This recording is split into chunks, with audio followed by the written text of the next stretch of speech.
Oi, pessoal! Hoje eu vou dar continuidade à leitura do livro Os Magnatas, do Charles R. Morse. Na última leitura que eu fiz aqui, pessoal, eu tinha parado na página 209 do livro, é isso? E eu havia prometido também que ia ler hoje até a página 228, na seção chamada O Bom Magnata. Quando eu chegar nessa parte aí, pessoal, vão faltar 5 vídeos, beleza? Então isso é que vocês me acompanhem até o final. Vamos lá. A criação da Carnegie Company. Em 1895, com Frick no leme da Carnegie Steel há apenas 3 anos, o relacionamento estava claramente se deteriorando. Carnegie deu início ao rompimento, exibindo grande animosidade em relação a Frick, talvez reflexo de antigos ressentimentos de Homestead. Por sua parte, Frick estava absolutamente farto do acúmulo de irritações de viver sob o jugo de Carnegie, como ele explicou com a clareza característica. Sr. Carnegie, desejo me afastar em silêncio, causando o menor dano possível aos interesses dos outros, porque fiquei cansado de seus métodos de negócio, suas absurdas entrevistas para os jornais, observações pessoais e interferências irresponsáveis em questões sobre as quais o senhor nada sabe.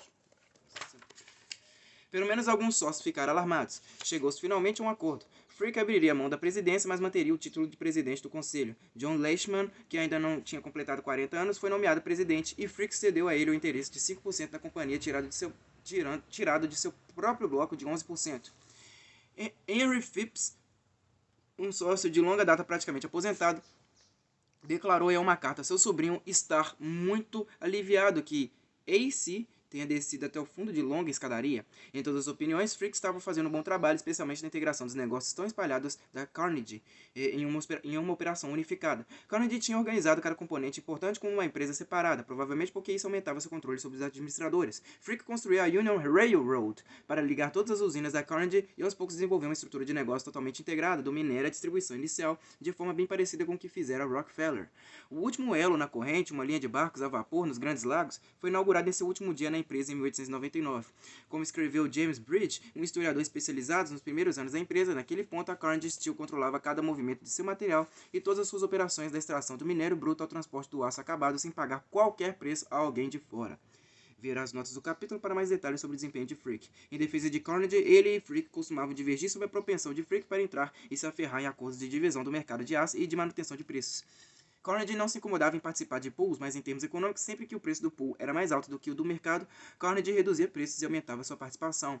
A citação da frase anterior de John W. Gates sobre a tendência à instabilidade de Carnegie referia-se especificamente ao rompimento por Carnegie de um acordo de preços. Mas enquanto Frick tinha seus defeitos, a empresa prosperou com força sob seu comando, e é difícil ver o comportamento de Carnegie como qualquer outra coisa além de destrutivo. O problema essencial pode ter sido a falta de habilidade de Carnegie para dividir os refletores. As tensões entre Frick e Carnegie se reduziram nos primeiros dias da nova estrutura administrativa. Frick permaneceu muito ativo na companhia, mas aliviou seu horário de trabalho, começou a viajar mais e deu início à sua famosa coleção de arte. Ele tinha um olho surpreendentemente bom, mas a sorte se voltou outra vez contra Frick quando Leishman, pesaroso, renunciou à presidência no início de 1897 e foi substituído por Charles Schwab, de apenas 34 anos, mais talentoso e em franca ascensão profissional e um favorito especial do velho. Schwab provou ser um dos maiores executivos de siderurgia americanos. Ele era um balconista de loja quando chamou a atenção do Capitão Jones e aos 17 anos começou na empresa, fincando estacas a $1 por dia. 6 meses mais tarde, Jones o encarregou de um grande programa de construção de um alto forno. Aos 25 anos, Schwab foi jogado no meio de um problemático processo de pós-aquisição da usina Homestead, que ele resolveu, ao qual tinha sido muito mal administrado durante sua curta história. E depois da morte de Jones, em 1889, Schwab tornou-se seu sucessor natural. Um belo retrato do estilo presidencial de Schwab pode ser obtido das atas das reuniões semanais dos comitês de operação. Ele era resoluto e determinado, muito bem informado e com uma facilidade de comando colegial. Os trabalhadores mais simples da usina o adoravam. Era um deles uma presença habitual no chão de fábrica, apesar de ter uma linha tão dura com custas e salários quanto Carnegie e Frick. Ele também era um autodidata extraordinário nos aspectos técnicos da produção de aço e controlava o segredo para investimentos em tecnologia. Acima de tudo, era um homem sedutor e brincalhão, com apenas um toque de adulação que o fazia cair no gosto de Carnegie. Apesar de Schwab ter mantido uma boa relação com Frick, sua simples presença estimulava a tendência de Carnegie em adotar um favorito de cada vez e tornar infelizes todos os demais. Sem a presença de Leishman e com Charlie de cabelos claros escondido na presidência, as energias do mau humor de Carnegie se voltavam inevitavelmente para Frick. A esses problemas juntou-se o inusitado rumo cauteloso adotado por Carnegie nos anos 1890. Em vez de seu ânimo habitual por novos investimentos, ele mudou para algo mais perto de uma conduta obstrutiva. Ele resistiu à tendência no rumo do aço de forno aberto no mercado de estruturas e vetou a aquisição dos ricos veios de minério de Mesabi ao redor dos Grandes Lagos, permitindo que John D. Rockefeller, como Carnegie o chamava, tomasse o controle da região mineradora bem debaixo de seu nariz. Rockefeller mais tarde afirmou ter ficado assombrado que os produtores de aço não tivessem sentido a necessidade de controlar seu fornecimento de minério. Para a sorte de Carnegie, Rockefeller estava mais preocupado com seus interesses em transporte nos Grandes Lagos que em ferro e arrendou os campos para Carnegie Steel por preços muito atraentes. A mineradora subsidiária da Carnegie quase imediatamente violou os acordos de concessão, provocando uma reação chocada de Frederick Gates, que geria a carteira de Rockefeller. Pela segunda vez, Rockefeller perdera a chance de pressionar Carnegie e aceitou um acordo razoável. Em algum momento no início de 1898, os sócios de Carnegie, liderados por Frick e Henry Phipps, defenderam a ideia de vender a empresa ou comprar a parte de Carnegie. O que eles mais queriam, na verdade, era ficar ricos. O mercado de transações estava se aquecendo e a abordagem mão fechada de Carnegie em relação aos dividendos não permitira que eles tivessem acumulado uma riqueza proporcional ao valor de seus blocos. Mas também há dicas discretas de atração de tocar o negócio, sem a permanente ingerência da Escócia. Carnegie hesitou por muito tempo com essa ideia, às vezes se deleitando com a noção de uma aposentadoria gloriosa e uma carreira na filantropia, às vezes insistindo que seus melhores dias ainda estavam por vir e que nenhuma venda poderia pagar seu valor real.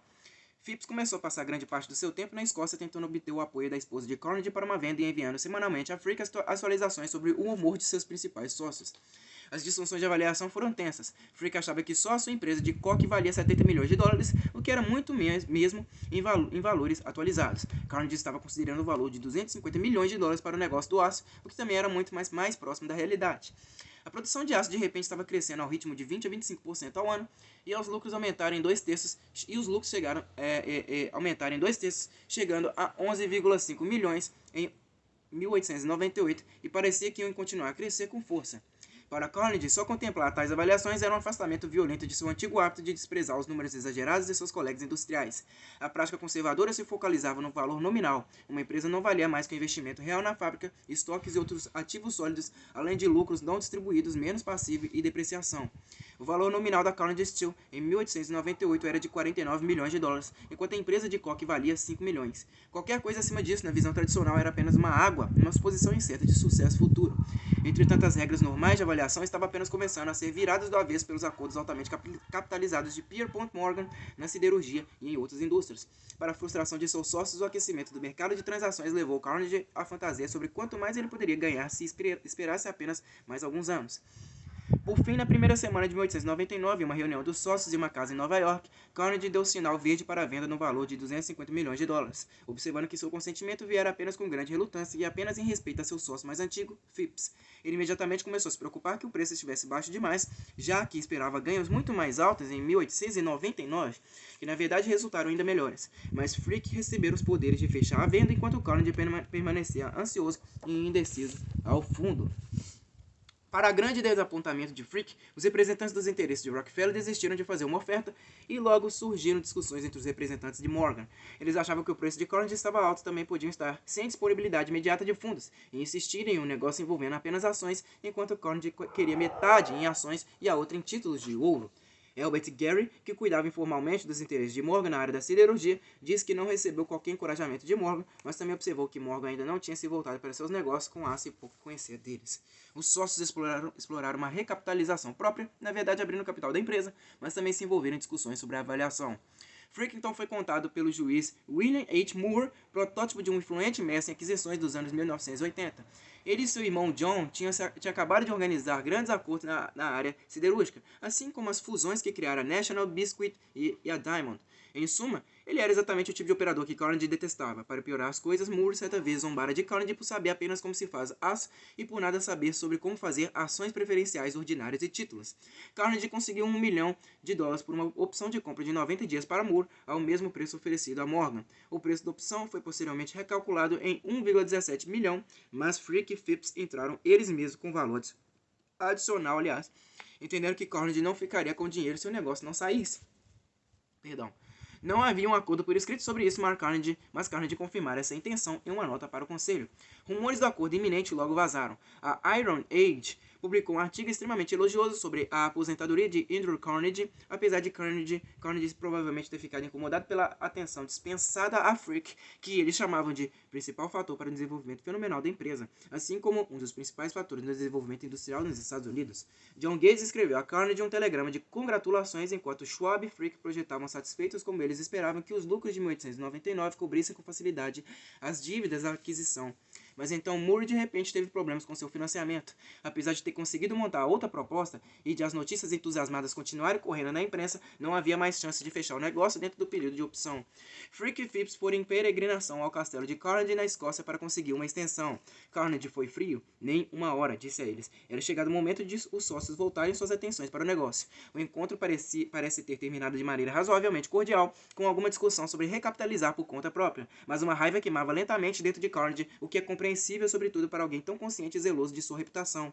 Sua criação pessoal, a maior empresa siderúrgica do mundo, tinha sido vítima de um financiamento problemático intermediado por um operador mal afamado e ele se sentiu um tolo e culpou Frick. Quando a opção expirou no início de agosto, Carnegie não apenas ficou com o pagamento de $1 milhão de Moore pela opção, mas disse a Frick e Phipps que também ficaria com os $170 milhões deles. Aliás, $170 mil deles. Segundo Carnegie, ele ficou chateado porque não sabia que Moore ia cumprir o acordo e, além disso, tinha acabado de descobrir que Frick e Phipps haviam combinado dividir $5 milhões em ações de bonificação se o acordo fosse fechado, o que eles negaram indignados. Os dois lados estavam exercendo memória seletiva. É bastante improvável que Carnegie não soubesse de Moore. Ele nunca teria permitido que um grupo anônimo comprasse sua empresa e sua exigência de um grande pagamento pela opção era consistente com sua desconfiança de Moore. Além disso, o mundo das transações era muito pequeno e Carnegie estava bastante envolvido nele, então não podia evitar saber quem estava envolvido. Por outro lado, também não há dúvida que Frick e Phipps fizeram um ofensivo acordo de bonificação, mas isso não era segredo, pois eles o descreveram em um cabograma para Carnegie no início da negociação. Provavelmente, se tivesse se oposto a ele, eles o teriam abandonado. De qualquer maneira, ele não era tão repreensível quanto os que ele costumava fazer nos seus negócios envolvendo pontes. Aí tem uma foto aqui do Andrew Carnegie, né? O magnata do aço. Andrew Carnegie no fim dos anos 1890. Olha ele aí, ó. As relações entre Frick e Carnegie nunca se recuperaram. A explosão final ocorreu em torno de preços de coque. Carnegie argumentava que a Frick Coke tinha se comprometido a vender seu coque a um preço permanente de $1,35 por $1,35 por tonelada, ou menos da metade do preço de mercado. Na verdade, não existia tal contrato, apesar de Frick admitir que tinha negociado um com Carnegie. Como Frick também observou, ele era apenas um sócio minoritário na empresa de coque e não tinha autoridade para fazer contratos. Além disso, a canalização dos lucros crescentes da Frick Coke para as contas da siderúrgica lesava os interesses dos acionistas minoritários da companhia. Frick sem dúvida tinha razão quanto aos méritos, mas Carnegie compreendeu sua posição como uma declaração de guerra como Frick esperava que fizesse. Carnegie escreveu imediatamente a seus sócios mais próximos e a Schwab que Frick tinha de sair e que ele estava indo para Pittsburgh para subir o despejo. De sua parte, Frick não tinha qualquer interesse em continuar. Ele logo apresentou sua demissão e partiu uma viagem curta de férias, mas agora Carnegie estava no modo de ataque total e estava determinado não apenas a retirar Frick, mas a determinar o preço do coque e assumir o controle da empresa de coque. Sua arma se tornaria o Ironclad Agreement, que ele e seus sócios assinariam após a morte de Tom em 1886. Ironclad Agreement, o acordo ferro, não é isso? Esse acordo permitia a expulsão de um sócio por 3/4 dos votos. Nesse caso, o sócio excluído receberia apenas o valor nominal de suas ações, o que teria reduzido em cerca de 80% o valor dos ativos de Frick.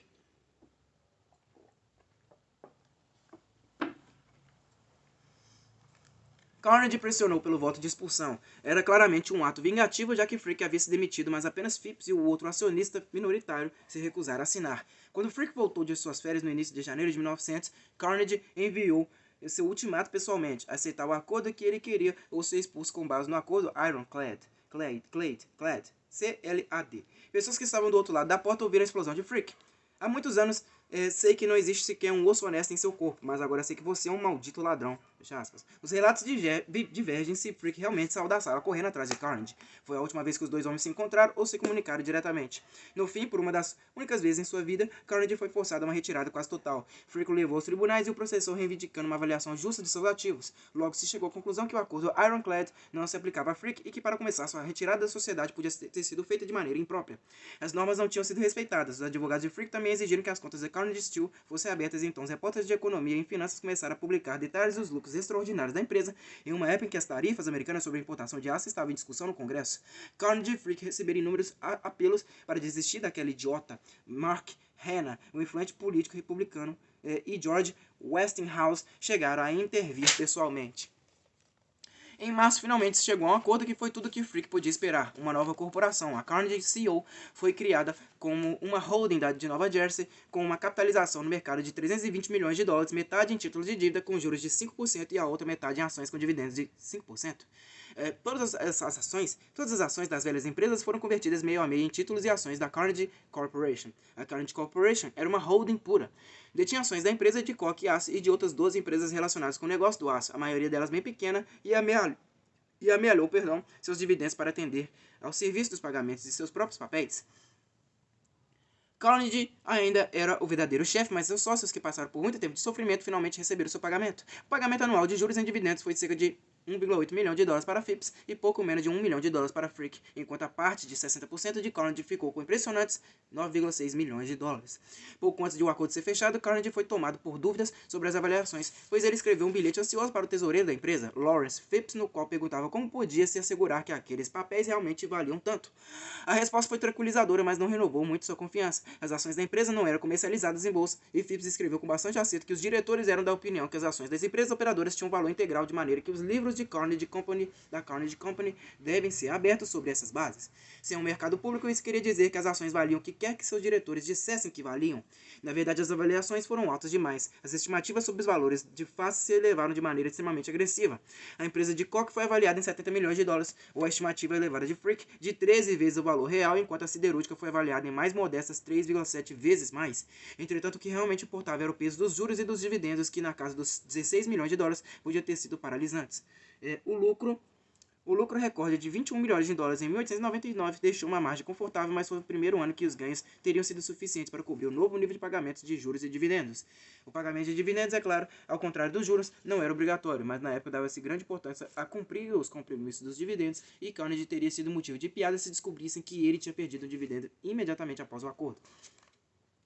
Os ganhos em 1898 normalmente são registrados como de 16 milhões de dólares. Os ganhos com aço e coque, na verdade, foram de 11,5 milhões de dólares, mas a companhia também registrou vários itens extraordinários. 2 milhões de dólares por um pagamento de direito de passagem de ferrovia e 2,5 milhões de dólares de lucro sobre uma variedade de acordos sobre estimativa de valores de títulos.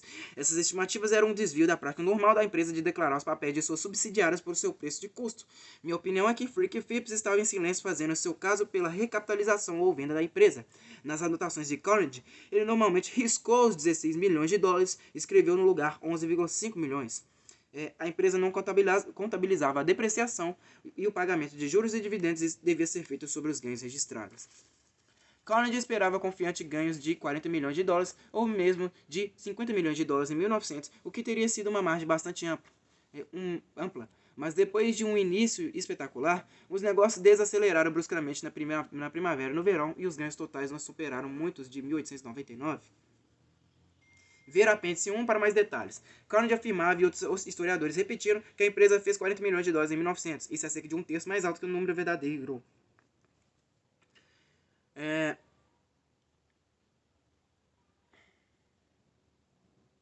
Uma vez no fechamento, chegou-se a um valor de 2,9 milhões de dólares em dividendos e bonificações que a companhia sem dúvida esperava pagar principalmente em dinheiro, mas com a exceção de uma distribuição inicial de dinheiro pro rata de 750 mil dólares, nenhum outro pagamento em dinheiro foi feito em 1900. Carnegie e vários outros diretores mais ricos concordaram em receber seus dividendos em papéis, enquanto para quase todos os demais o pagamento simplesmente foi protelado.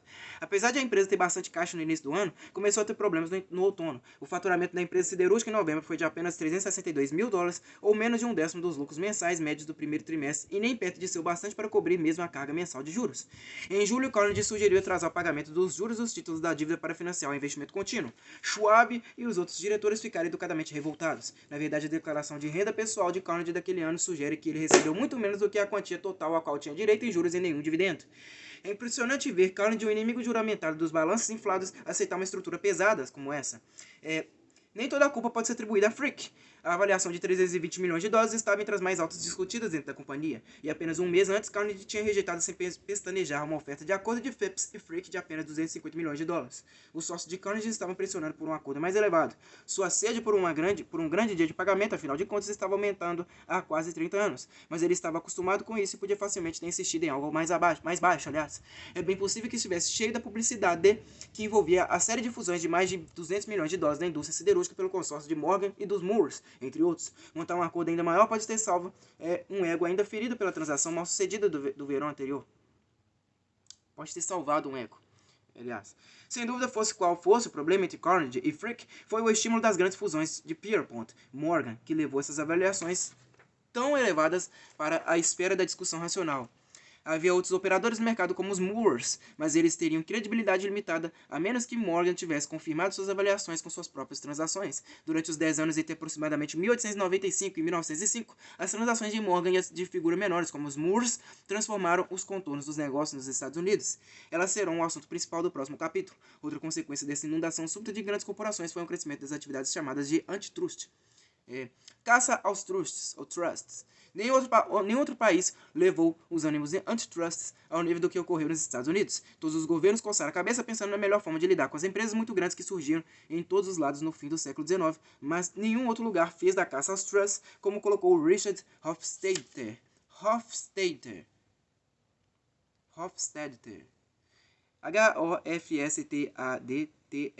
Um credo e um meio de vida. A maioria dos outros países, sobretudo no continente, concedia livremente monopólios em ferrovias e negócios similares e costumava encorajar o crescimento em nome da competitividade nacional. O fervor antimonopólio nos Estados Unidos tem origens em Andrew Jackson, ou mesmo antes.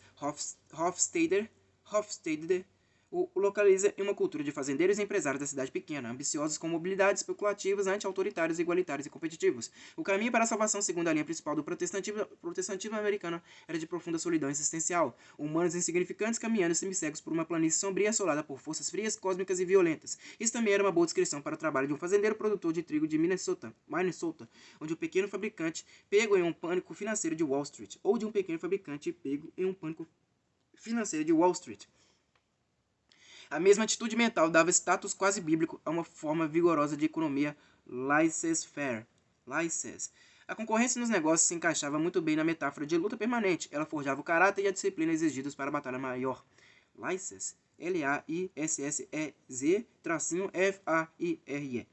Na época do Interstate Commerce Act 1886 e do Sherman Antitrust Act 1890, entretanto a força do milenarismo religioso e o impulso de reforma agrária estavam se atenuando, especialmente em relação às ferrovias.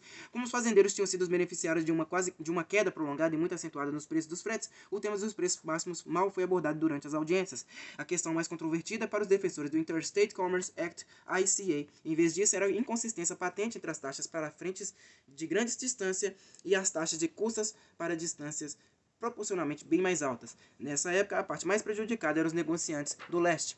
Fazendeiros e empresários do oeste há muito tempo tinham compreendido de que era exatamente essa discriminação tarifária que os mantinha no negócio. Não havia mistério na definição de preço das ferrovias. Elas cobravam o que achavam que o tráfego iria suportar. Quando as linhas de longa distância do oeste foram abertas, as ferrovias estabeleciam suas tarifas em proporção às distâncias e conseguiam muito poucos negócios. O trigo do oeste só conseguiu dominar os mercados mundiais quando as ferrovias tornaram muito barato para eles chegar à costa. Os fazendeiros de Nova York e negociantes de grãos foram os maiores perdedores, mas as chances de o Congresso exigir que as ferrovias aumentassem as tarifas dos fretes do Oeste eram de aproximadamente zero. Por outro lado, o que importava aos fazendeiros era a volatilidade das tarifas, já que as frequentes guerras de preços costumavam causar um sobe e desce de tarifas. A Eastern Traffic Association, maior pool ferroviário do Leste, administrando com grande competência por Albert Fink durante boa parte dos anos 1880, trouxera certa estabilidade para as tarifas no Leste, pelo menos em tempos de prosperidade. Enquanto poucos congressistas podiam contradizer abertamente os anos de retórica anti-pool, muitos passaram passaram a acreditar que um pool regulamentado poderia oferecer o caminho mais razoável para se alcançar a estabilidade tarifária. Muito dessa mesma ambivalência cercou a aprovação do Sherman Antitrust Act. Preocupações de um homem comum sobre o monopólio tinham temporariamente enfraquecido. Prata Livre foi a única plataforma populista que William Jennings Bryan precisou adotar para receber o endosso do Partido Populista em 1896. Ao mesmo tempo, figuras acadêmicas emergentes como John Bates Clark e Richard Ely, fundador da American Economics Association, estavam começando a questionar a validade dos cânones tradicionais do laissez-faire e pelo menos alguns congressistas estavam cientes do que eles pensavam. Também havia um início de percepção de que em indústrias como a do aço e do petróleo, a competitividade global exigia produção e unidades de distribuição em larga escala. Assim como no ICA, muitos anos de energia reformista tinham levado a um ponto em que o público esperava ação, mas de repente não era claro como o programa legislativo devia se parecer.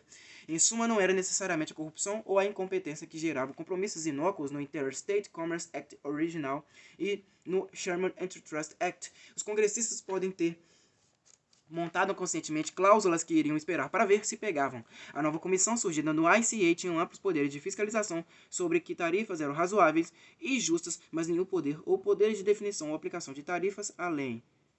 Gente, eu esqueci de ler aqui uma nota, ó. Na parte que eu li aqui, ó. Os fazendeiros de Nova York e negociantes de grãos foram os maiores perdedores, mas a chance de o Congresso exigir que as ferrovias aumentassem as tarifas dos fretes do Oeste eram de aproximadamente zero. O historiador Albro Martin observou que as tarifas ferroviárias prejudicavam todos os negócios em relação aos seus similares no Oeste e de forma parecida conferiam uma vantagem injusta sobre qualquer negócio no Leste. Nova York, infelizmente, ficava onde o Leste terminava. Vamos continuar. A nova comissão surgida do ICA tinha amplos poderes de fiscalização sobre que tarifas eram razoáveis e justas, mas nenhum poder ou poderes de definição ou aplicação de tarifas, além de mover uma ação na Corte Federal. Enquanto havia uma proibição de discriminação nas tarifas de fretes de longa e curta distância, ela foi arruinada pela observação de que se aplicava apenas sob condições ou circunstâncias substancialmente similares, o que os tribunais começaram a interpretar de maneira bastante estrita e simples presença de concorrência bastava para derrubar o teste do substancialmente similar. Apenas apartamentos posteriores e pools foram mais especificamente proibidos. Como indicativo do apoio fragmentário à lei, um de seus defensores, o senador de Nova York, Orville Platt, que tinha aprendido sobre o processo de definição de tarifas ferroviárias com Fink, recusou-se a assinar devido à cláusula contra os pools. A linguagem do Sherman Act era igualmente cautelosa. A proibição de atitudes que limitasse a competição total e livre dos primeiros rascunhos foi substituída por formulações tradicionais de direito costumeiro. A lei proibia apenas contratos e combinações em restrição ao comércio ou tentativa de monopolizar qualquer parte do comércio. Congressistas sofisticados estavam bastante conscientes da flexibilidade dos precedentes da lei costumeira. Os reformistas achavam que tinham vencido um round com a imposição de penalidades terríveis para violações, prisões, multas altas e o confisco de bens e ativos corporativos. Mas quando ficou claro que as cortes nunca iriam aplicá-las, mesmo os reformistas fizeram lobby por reduções. O efeito não intencional das duas leis foi acelerar o ritmo das fusões. Pela primeira década mais ou menos após a aprovação do Sherman Act, a Suprema Corte, por pequenas maiorias, seguiu uma linha interpretativa estrita. Se a lei proibia qualquer combinação e restrição ao comércio, significava qualquer, enquanto a minoria insistia que mesmo a interpretação estrita implicava um padrão de razoabilidade, já que todo contrato em teoria age como restrição do comércio. No início dos anos 1900, a corte aos poucos começou a se inclinar por uma posição de acomodação mais semelhante à abordagem da lei costumeira britânica. Na época da liquidação forçada da Standard Oil, em 1911, a bandeira da razoabilidade tinha tomado o campo, apesar de a suposta fatia de 90% do mercado da empresa ser considerada prova suficiente de concentração fora dos limites razoáveis, enquanto os mais de 50% do mercado detidos pela US Steel estava à altura das exigências. Em um triunfo do preconceito sobre a lógica, por muitos anos os tribunais, além de insistir que os sindicatos eram combinações em restrição ao comércio, também se recusavam a aplicar os mesmos testes de razoabilidade usados para combinações empresariais. A visão benevolente dos tribunais sobre as fusões, entretanto, tinha paralelo em um padrão muito estrito para examinar acordos entre empresas com os propósitos de dividir mercados ou manter preços. No caso Northern Securities Corporation versus Estados Unidos, 1904, a corte não permitiu que uma holding gerida e projetada por Morgan fosse designada para solucionar uma guerra de muitos anos entre as linhas de E. H. Harriman e James J. Hill para o extremo noroeste.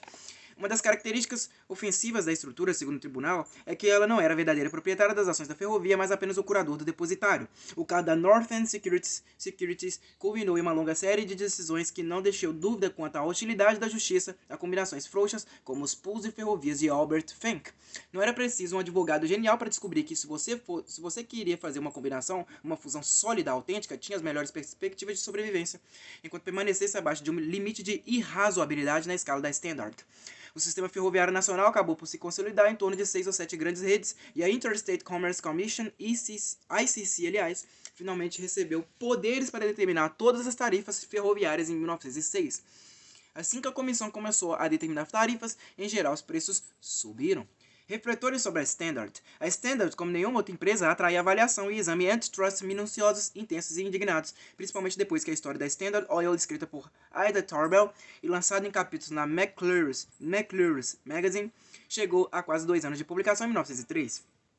Entre 1904 e 1906, pelo menos 20 processos antitrust importantes foram abertos contra a Standard por vários promotores públicos e estaduais, e no fim de 1906, o Bureau de Corporações dos Estados Unidos abriu seu próprio processo, dando início ao caso que acabou por levar à liquidação forçada da Standard 5 anos mais tarde. Na época em que o caso chegou à Suprema Corte, em 1910, o processo, nas palavras da corte era, abre aspas, excessivamente volumoso, reunindo cerca de 12.000 páginas, contendo vasta quantidade de testemunhos confusos e conflitantes em relação a inumeráveis transações comerciais complexas e variadas, se estendendo por um período de quase 40 anos. Tanto em relação à lei quanto aos fatos, as questões controversas na discussão são numerosas e inconciliáveis em todos os aspectos. Por um lado, com uma pertinência implacável e a análise minuciosa, insiste-se que os fatos determinam que a combinação em questão nasceu com o objetivo de obter riqueza contrariando a lei, oprimindo o público e destruindo os direitos justos dos outros. Como resultado, a Standard é uma ameaça aberta e permanente a toda a liberdade de comércio e é um exemplo vergonhoso para os métodos econômicos modernos. Por outro lado, em uma análise ponderada dos fatos, insiste-se que a Standard é o resultado de métodos competitivos legais guiados por gênios econômicos da mais alta ordem, sustentados por coragem, por uma percepção arguta das situações comerciais, resultando na obtenção de grande riqueza, mas ao mesmo tempo servindo para ampliar muito a distribuição de derivados de petróleo a um custo muito mais baixo do que, de outra forma, seria vigente. Esqueci de ler mais uma nota aqui, hein? Cadê? Deixa eu achar. Acho que tem um asterisco. Ué, engraçado, não tinha asterisco aqui não, pô. Não tem asterisco. Aí não tem, pô. Ah, tem aqui, ó. A parte que eu li aqui, pessoal, tava assim, ó. Não era preciso advogado genial para descobrir que se você queria fazer uma combinação, uma fusão sólida autêntica, tinha as melhores perspectivas de sobrevivência enquanto permanecesse abaixo de um limite de irrazoabilidade na escala da Standard. Oliver Wendell Holmes Jr., em uma bem conhecida decisão discordante em relação a Northern Securities, concentrou sua atenção na fraqueza lógica da distinção entre sólido e frouxo. O governo finalmente decidiu abandoná-la e a divisão antitrust agora analisa propósitos de fusão por seu efeito anticoncorrência, independentemente de seu formato legal. A corte conseguiu evitar de ter de decidir entre essas posições polarizadas e baseou sua decisão de liquidação forçada apenas no fato de a Standard na prática ter adquirido um monopólio. Ao contrário da corte, muitos historiadores parecem considerar o caso do governo contra a Standard como provado, apesar de o registro verdadeiro não ser tão claro assim. Um dos maiores argumentos do governo, por exemplo, era a acusação de precificação predatória ou da prática de preços abaixo do custo para tirar algumas empresas independentes específicas do negócio. Entretanto, quando o historiador John McGee examinou todos os casos de suposta precificação predatória, ele não conseguiu encontrar uma única ocasião em que a Standard tenha usado reduções de preços predatórias. Enquanto havia alguns casos que permaneceram ambíguos, a maioria parecia resultado apenas de diferenças de preços regionais que McGee considerou quase sempre justificada por questões econômicas locais. Em vários casos em que houve guerras de preços, elas foram iniciadas pelos independentes queixosos. Outra linha importante das acusações sobre a fixação de preços envolvia um experimento da Standard com centros de distribuição self-service no atacado para varejistas, o que os intermediários locais acusaram de ataque predatório sobre seus negócios. Mas a Standard não mudou seus preços. Na verdade, abriu postos nos quais os varejistas podiam encher seus latões de querosene ao mesmo preço vendido para os atravessadores, possivelmente quando a Standard começou a aprender truques de distribuição com os frigoríficos. Além disso, os queixosos costumavam ser petroleiros bastante bem-sucedidos.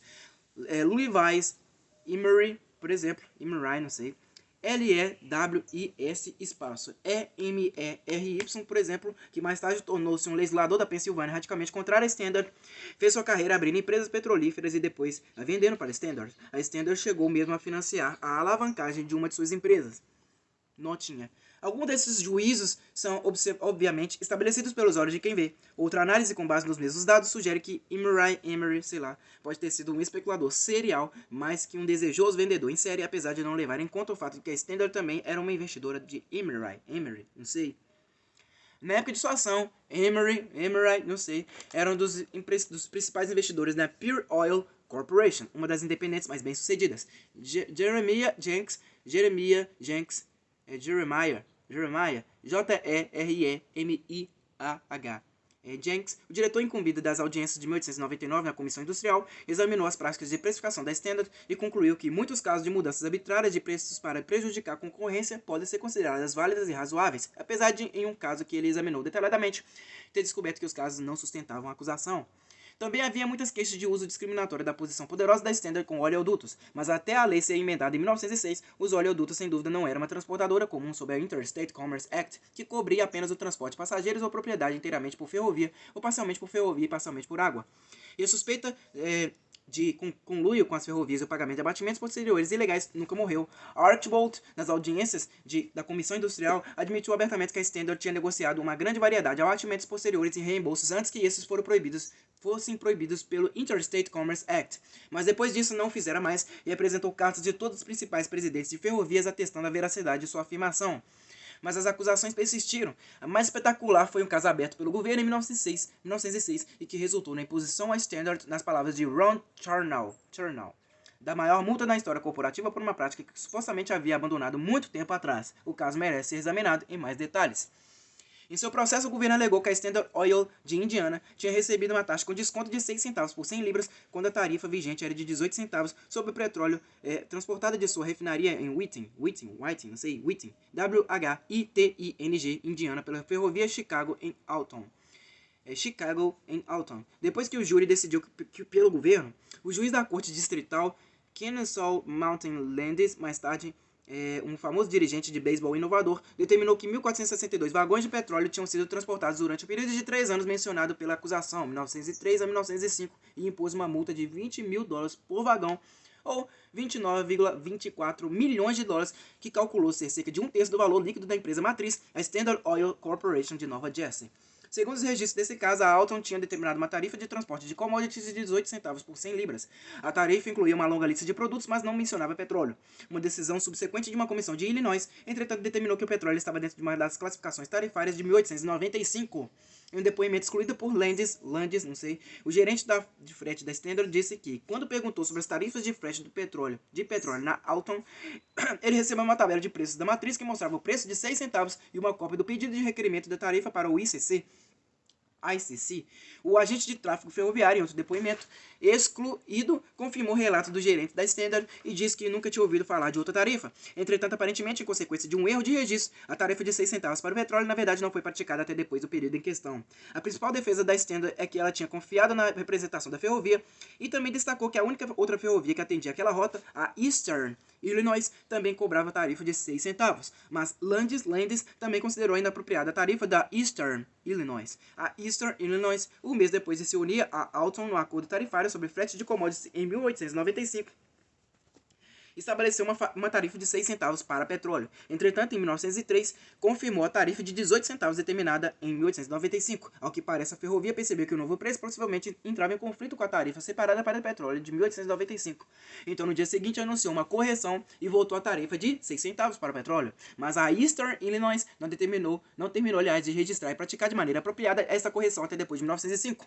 Landis decidiu que era responsabilidade da Standard determinar se as tarifas das ferrovias estavam sendo praticadas e registradas de maneira apropriada, e como não havia fatores atenuantes, ele impôs a maior multa permitida pela lei. A posição da Standard em Indiana é relevante para compreender o caso. A refinaria Whiting era maior em seu sistema e, quando foi inaugurada em 1890, era a maior do mundo. Ela era em grande parte um projeto pessoal de Rockefeller e a posição dominante da Standard na região de Indiana, Illinois, podia ser considerada sua última grande contribuição à empresa. Os petroleiros sabiam há muito tempo da existência de grandes reservas de óleo cru no meio oeste, mas o solo produzia óleo azedo rico em enxofre sem qualquer utilidade comercial. Rockefeller sempre se preocupou com a queda de produção dos poços da Pensilvânia e pressionou por aquisições importantes no meio oeste para assegurar o fornecimento contínuo de cru. Em certo momento, depois que seus sócios votaram contra as aquisições, ele anunciou que iria seguir em frente com o próprio dinheiro. Mais tarde, eles mudaram de ideia. Depois de assegurar sua base de óleo cru no meio oeste, Rockefeller impulsionou a criação do laboratório de pesquisa em petróleo da Standard e recrutou Hermann Frasch, um químico alemão que mais tarde foi um dos primeiros pioneiros, aliás, das indústrias química e de mineração de enxofre americanas e que, em meados dos anos 1880, inventou o processo prático e barato de dessulfurização. Aí tem uma figura aqui, pessoal, Depois da publicação da History of Standard Oil, de Ida Tarbell, a empresa se tornou o principal alvo da caça aos trusts no país. Ironicamente, obteve lucros enormes com a liquidação que provocou a alta valorização das ações de todas as empresas separadas.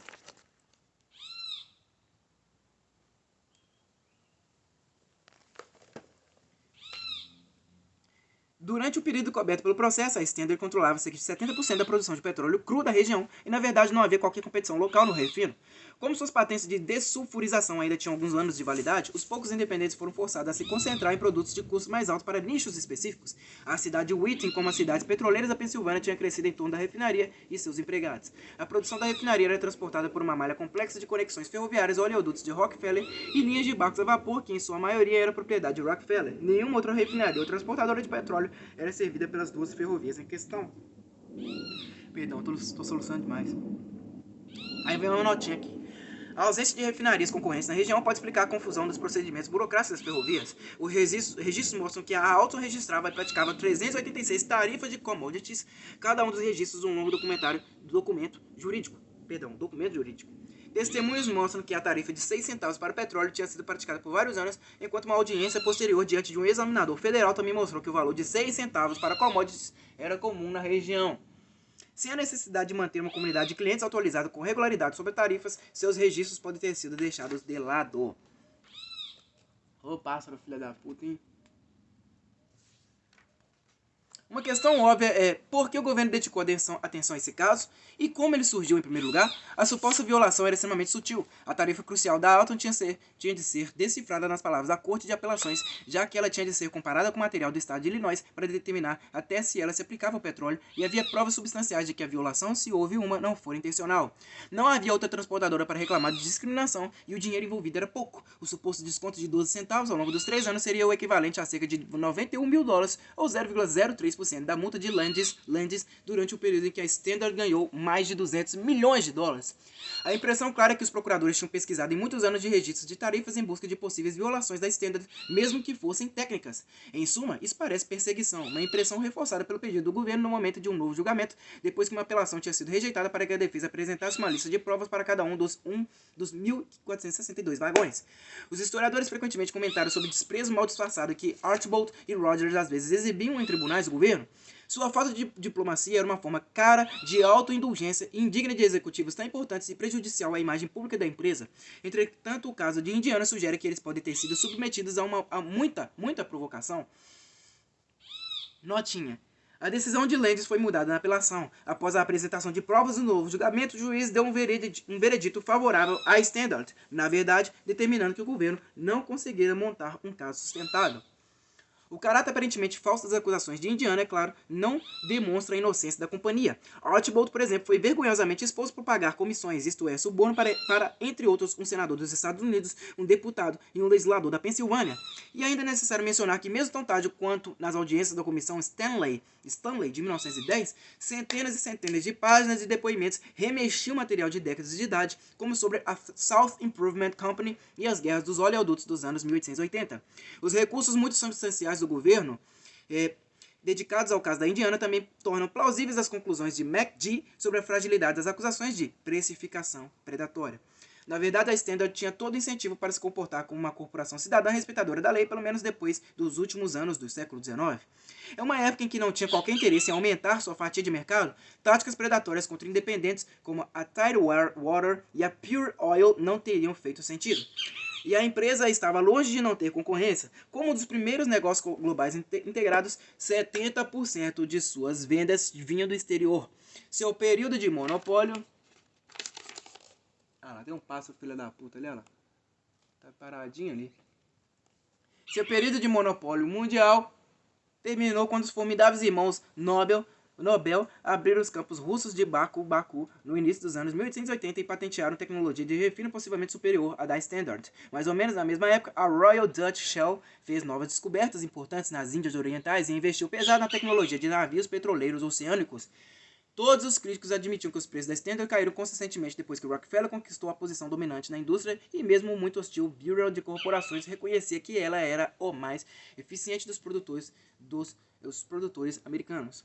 Ao mesmo tempo, em especial sob o comando de Archibald, há sinais claros de que a companhia estava começando a se estabelecer e se adaptar confortavelmente para aproveitar sua posição de quase monopólio enquanto ela durasse, pelo menos no mercado interno, pois a Standard sempre cobrou preços mais baixos em arenas estrangeiras muito disputadas do que em casa.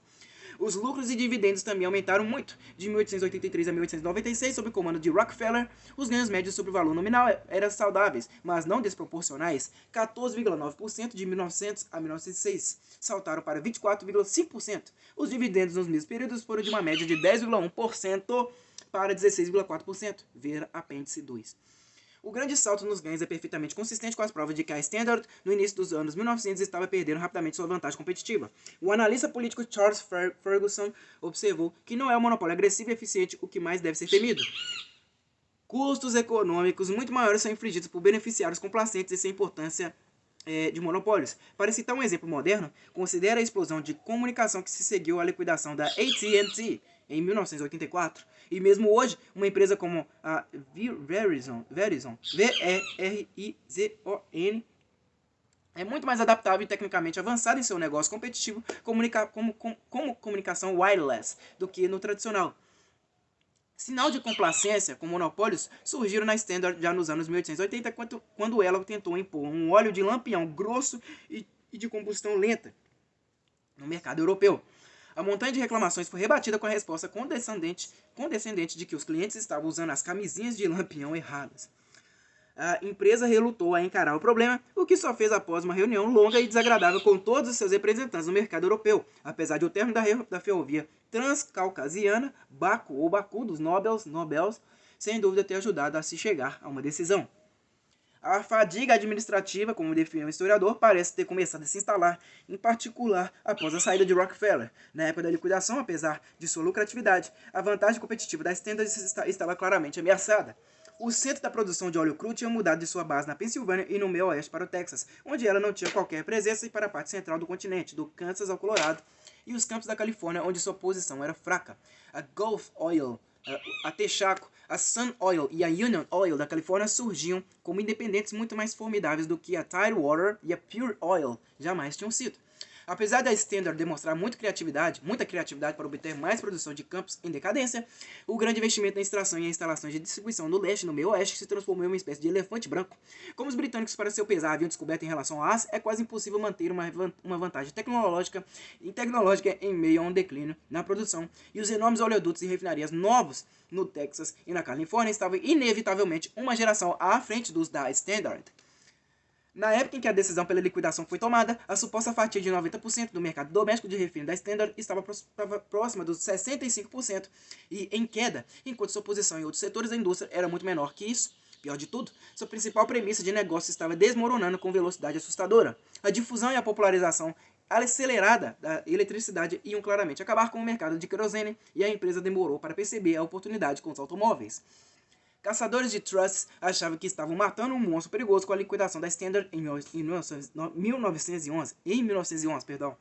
Na verdade, estavam fazendo um grande favor aos acionistas, em especial a John Rockefeller. Quando as ações das empresas individuais foram listadas sob seus próprios nomes e elas puderam concorrer livremente, seus valores de mercado se multiplicaram muitas vezes e a riqueza de Rockefeller elevou-se a níveis com os quais nem mesmo Andrew Carnegie sonhara. Eu paro por aqui. Vou ler até a página 230. Vamos ler até a página 230, que aí eu vou para a parte 8, a Era de Morgan, tá? Vamos lá. O bom magnata. Ironicamente, sempre que um órgão oficial queria apontar um industrial honesto, competitivo em contraste com barões ladrões como Rockefeller, citava o exemplo de Andrew Carnegie. Entretanto, por qualquer padrão de avaliação, a ficha de todas as empresas siderúrgicas, entre elas as de Carnegie, no início da vigência do Interstate Commerce Act e do Sherman Antitrust Act, era de violação flagrante e persistente da lei. Por anos, Carnegie tinha atacado a prática da Pensilvânia de cobrar tarifas mais altas das usinas siderúrgicas de Pittsburgh do que seus concorrentes, aliás, na área de Chicago e dos Grandes Lagos. Ele acabou por chamar sua atenção quando abriu sua própria ferrovia partindo de Pittsburgh em 1896 e obteve grandes abatimentos posteriores, logo uma das poucas práticas claramente proibidas pelo ICA. O arranjo foi desfeito quando A.G. Cassett assumiu a presidência da Pensilvânia em 1899 e acabou com todos os reembolsos e abatimentos. Notinha, o coque de Frick também foi grande fonte de reembolsos e abatimentos posteriores, e a ação de Cassatt, não sei, reduziu muito seus ganhos. A tentativa de Frick de elevar os preços do coque em 1899, que precipitou o rompimento com Carnegie, provavelmente foi motivada pela perda dos abatimentos. Carnegie até então não sabia da extensão dos abatimentos da empresa e ficou furioso quando soube deles, não porque eram ilegais, mas porque não tinham sido pagos à siderúrgica. Carnegie ficou revoltado, ameaçou com uma barreira de represálias e não foi detido por uma mensagem um tanto chocada do intermédio de Cassatt, que dizia que a empresa não tinha permissão de fornecer reembolsos e abatimentos. Carnegie sem dúvida compreendeu que os abatimentos que você estava recebendo, aliás, não apenas eram ilegais, mas se Cassatt tivesse insistido com eles após saber de sua existência, estaria cometendo um crime. É claro que Carnegie compreendeu, mas nada disso importava quando Lucas estava em jogo. Atos de reuniões do Conselho de junho de 1900 incluem um caso claro de tentativa de ocultar a prática de abatimentos. A Carnegie Steel tinha um contrato de transporte de minério que assegurava um abatimento de 40% das tarifas afixadas, mas a ferrovia estava preocupada em pagar isso em violação à lei. Como a ferrovia tinha sido adquirida recentemente pela Federal Steel, a Carnegie Steel, trabalhando diretamente com Albert Gary, desenvolveu um contrato de transporte de longo prazo de fachada que assegurava pagamentos da Federal Steel por frete na linha usada para minério equivalentes ao abatimentos, para, como as atas explicam com clareza, evitar a aparência de abatimentos nos fretes. De maneira parecida, entre as poucas práticas claramente proibidas pelo Sherman estavam os pools de determinação de preços entre a concorrência. Mas Carnegie e seus colegas executivos de siderúrgicas com frequência criaram pools assim durante os anos 1890.